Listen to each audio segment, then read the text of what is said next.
Welcome to Your Good News. I'm Rena Sargentopoulos. This is a show dedicated to nothing but things that will make you smile or at least help you find hope and faith in humanity. The world is a rough place, and sometimes we just need to hear some of the good things going on. Let's start with a medical breakthrough. Imagine your baby born with a disorder so rare it barely existed in medical literature. Then imagine the effects of that disorder medically reversed. AI actually helped Mayo doctors do just that, and it could help others, too. Fly like a butterfly. Ask any expecting parent, do you want a boy or a girl? Where's your elbow? Nice! The answer usually is, we just want them to be healthy. You did it! Good job! Going through IVF, Joni and Dave Kraus thought health issues were in the clear, as genetic testing was done as part of the process. We had our 20-week scan. They found out that she was a little bit small, and they found an undefined heart issue. They didn't quite know what it was. And so we prayed for wisdom, and we went to Mayo for a second opinion. At 33 weeks, the doctors at Mayo decided a C-section was the best option.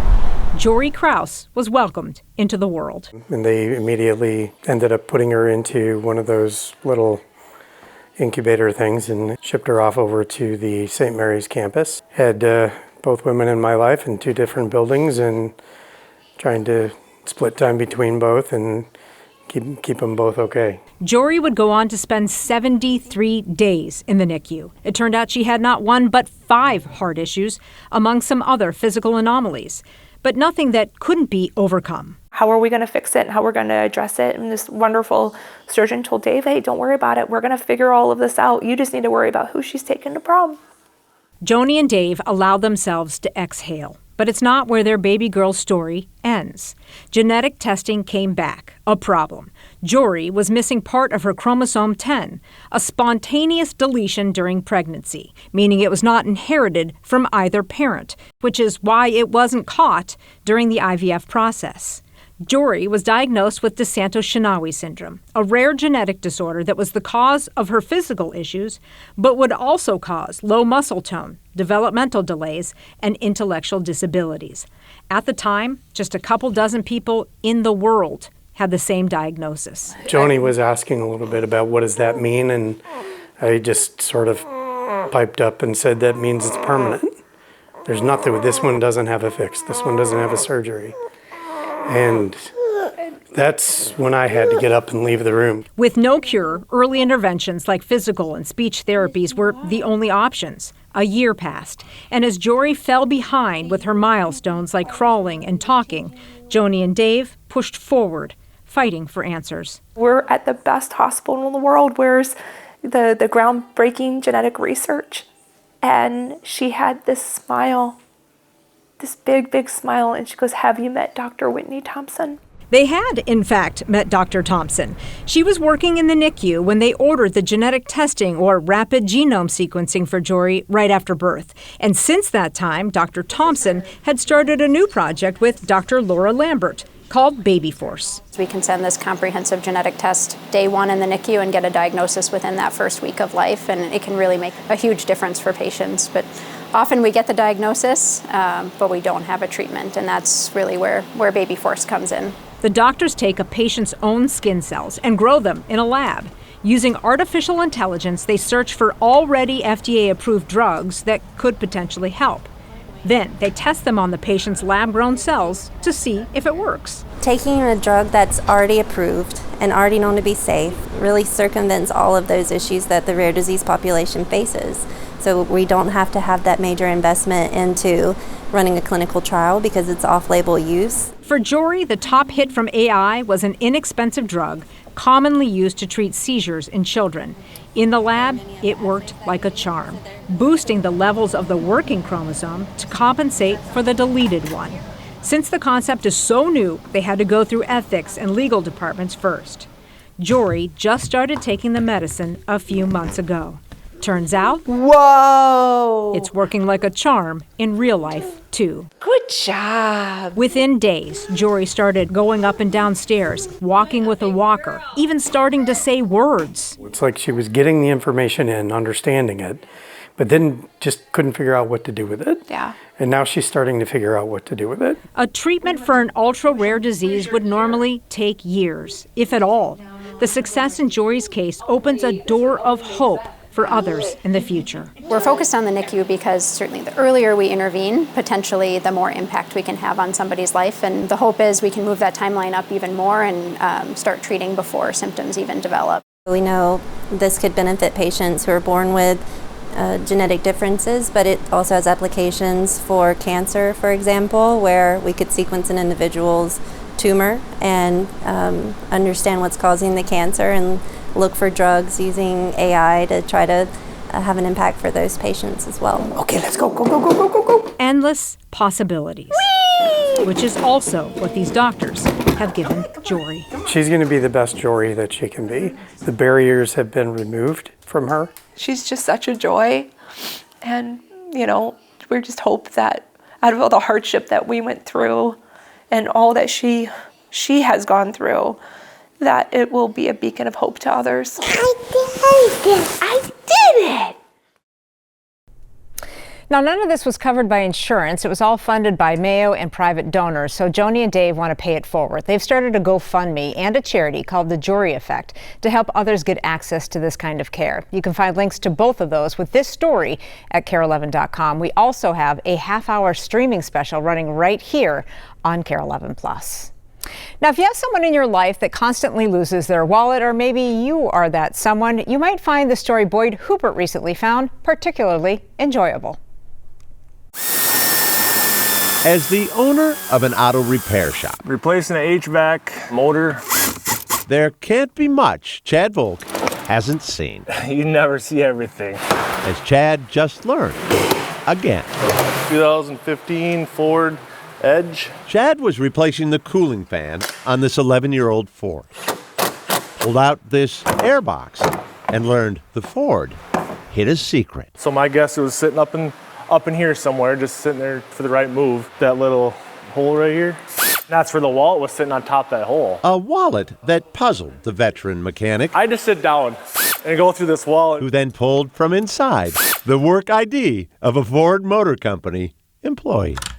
Chad went on Facebook. Is this your wallet? First thing I said was, did you find it in a car? He's like, yes, I did.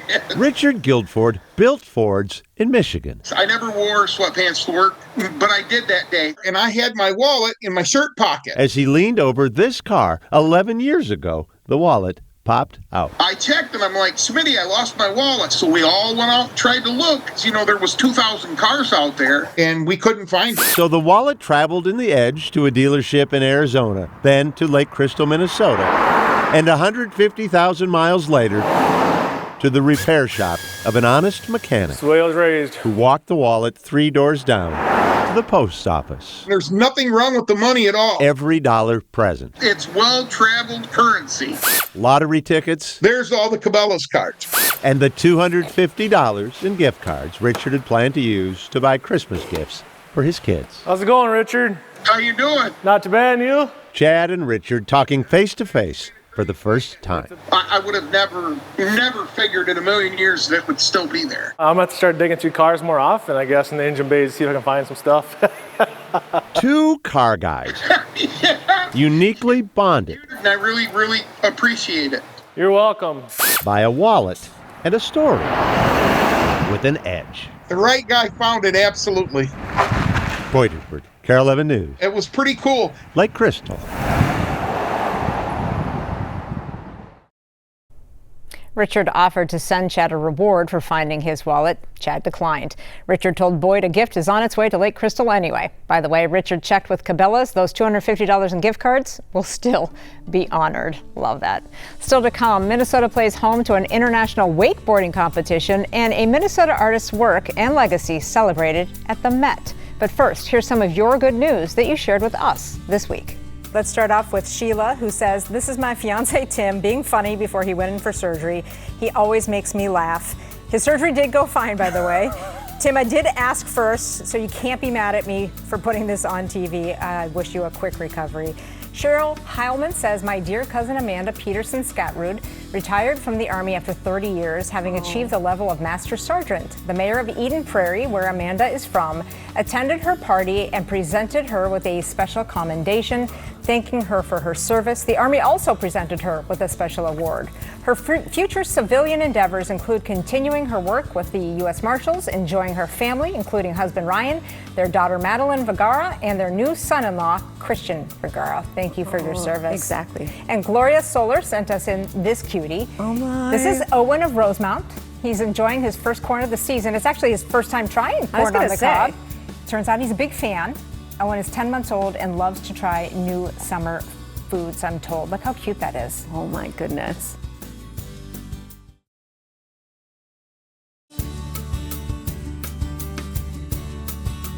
Welcome back. Whether you know his name or not, chances are you've seen George Morrison's art in public, in galleries, or on U.S. postage stamps. Now Morrison's work is being featured on a whole new level as he receives his first solo exhibition at the world-renowned Metropolitan Museum of Art in New York City. It is an honor that Morrison did not live to see, but as Kent Erdahl reports, it comes at a time when his work and legacy are more relevant than ever. The work of artist George Morrison has quietly shaped the Twin Cities landscape for decades. When I was a kid, I always marveled at the feather design on the side of the American Indian Center over on Franklin Avenue. And when I started teaching at the University of Minnesota, I liked to visit his wood collage over here in the law school. It's here for everybody to enjoy. Professor Brenda Child recently became director of the U of M's new George Morrison Center for Indigenous Arts, which celebrates his work. This is very beautiful. And his impact on the indigenous art landscape. I like to bring students here because they see different things. They see his famous horizon line when they look at it. That horizon line not only runs through most of Morrison's career-defining work, it also inspired it. I get that from my childhood. That's how you would say. Breond Morrison. Yes, I get that from my childhood. Says his father's work was shaped by this landscape, the Grand Portage Indian Reservation along Lake Superior. My grandfather's grandfather walked on this beach. And now, 25 years after Morrison died here, his life's work will be celebrated far beyond this horizon.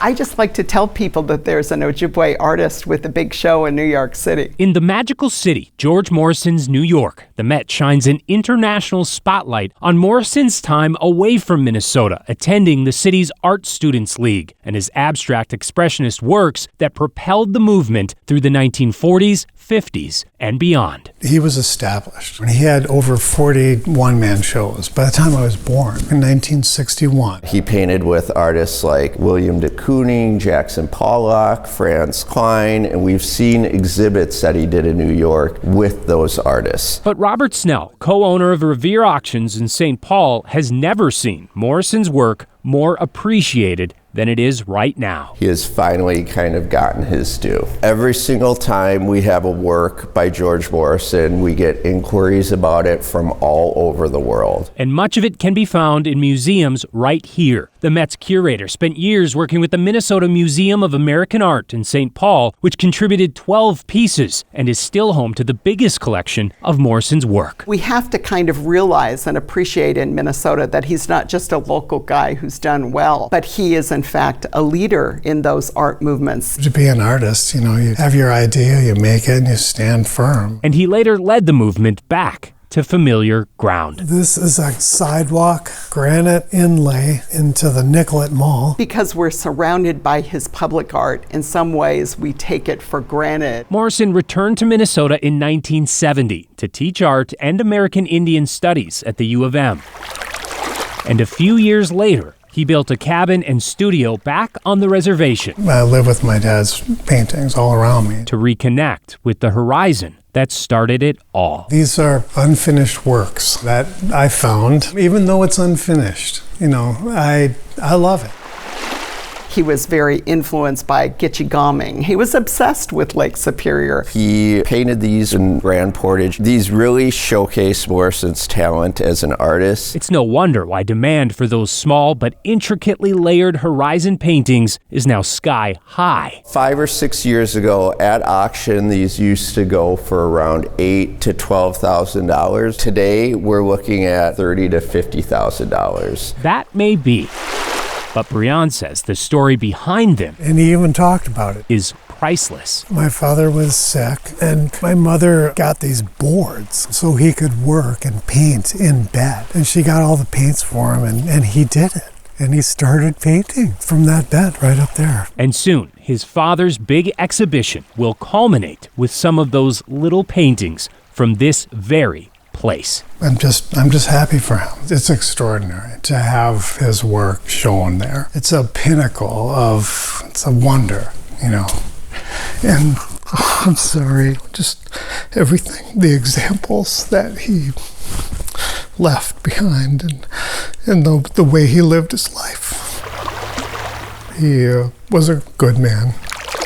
A man who changed multiple landscapes. It was his dream to come back home. Without losing sight of his horizon. Plain and simple, the work itself is of such a high quality that it lasts.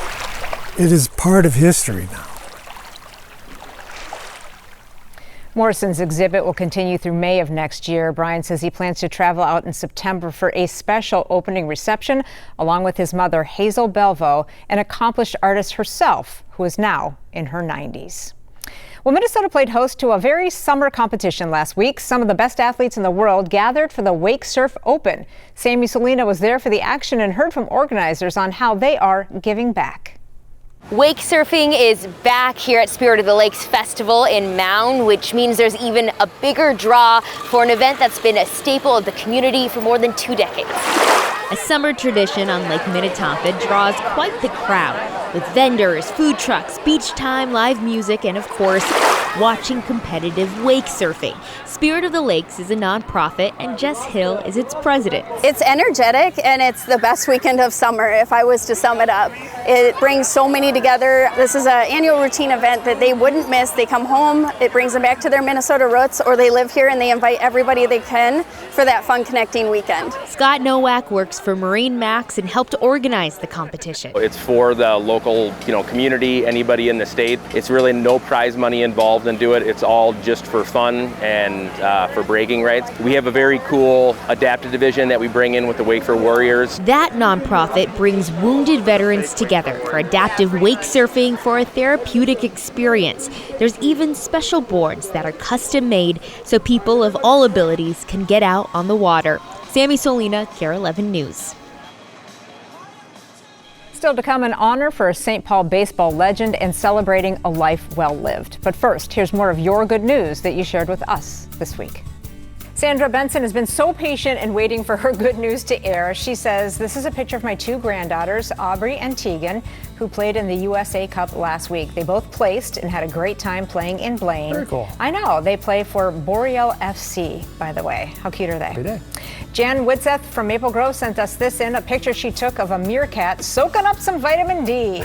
I asked her where she came upon this creature, and she said the San Diego Zoo, which made more sense to me. Not Eden Prairie? No. But she also said that this is what she looks like when she's watching TV. So, don't we all? Yeah, right. And finally, a good news that did air on Friday, but because of some technical issues, we are running it again. Alan Niederhaus sent this in, a testament to dedication, community, and longevity. John Jack McChesney was honored in Brainerd last Saturday for an extraordinary milestone in Masonic and Shriner service. At 99 years old, Jack remains active in his community, golfing twice a week, living independently, driving, and deeply involved in his church. He was honored for 75 years of membership with the Plymouth Masonic Lodge and 50 years of membership with the Zura Shriners.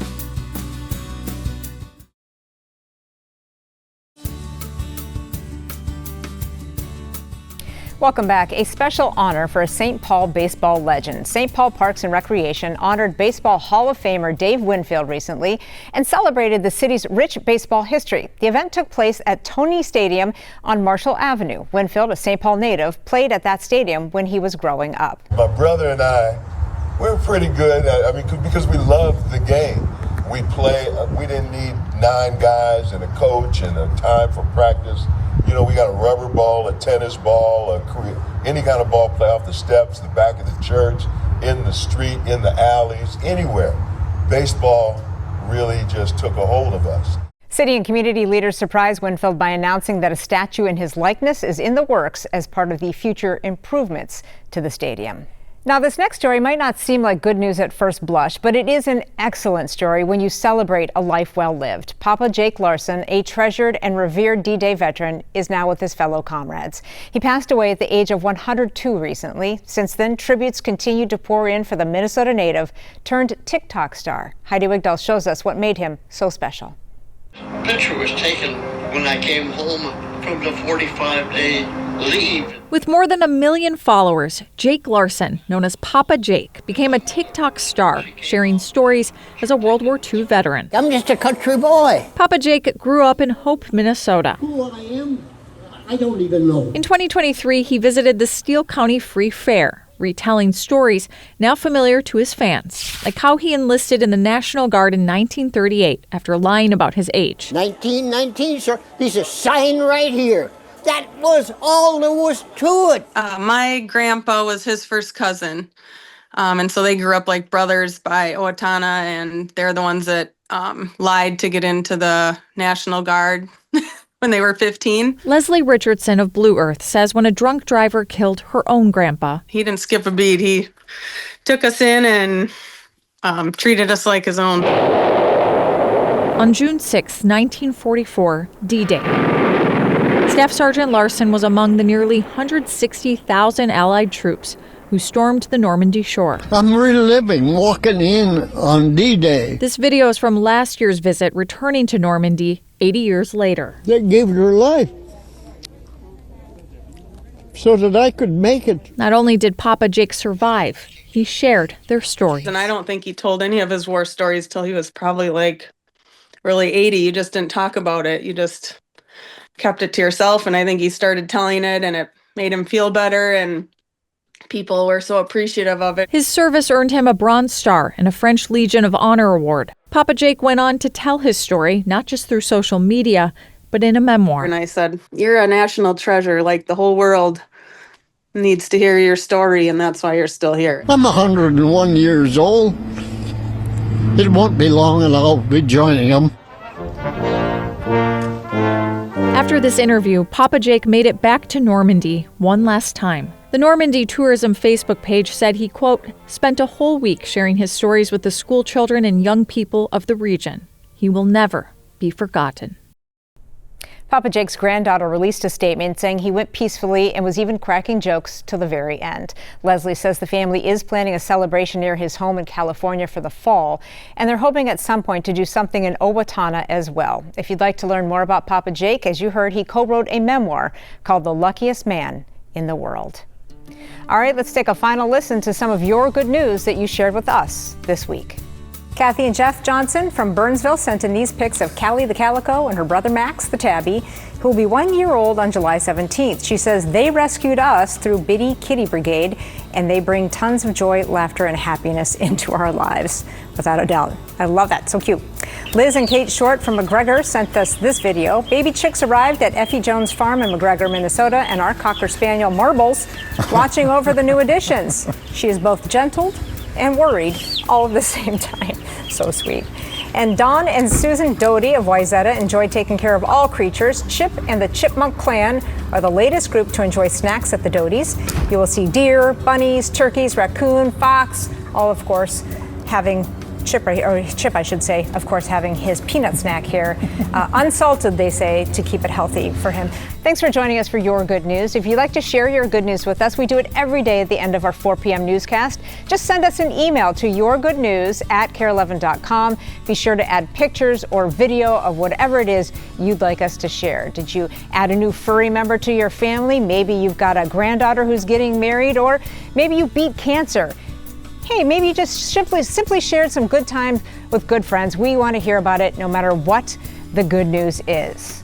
All right, until we see you again, have an excellent week, friends.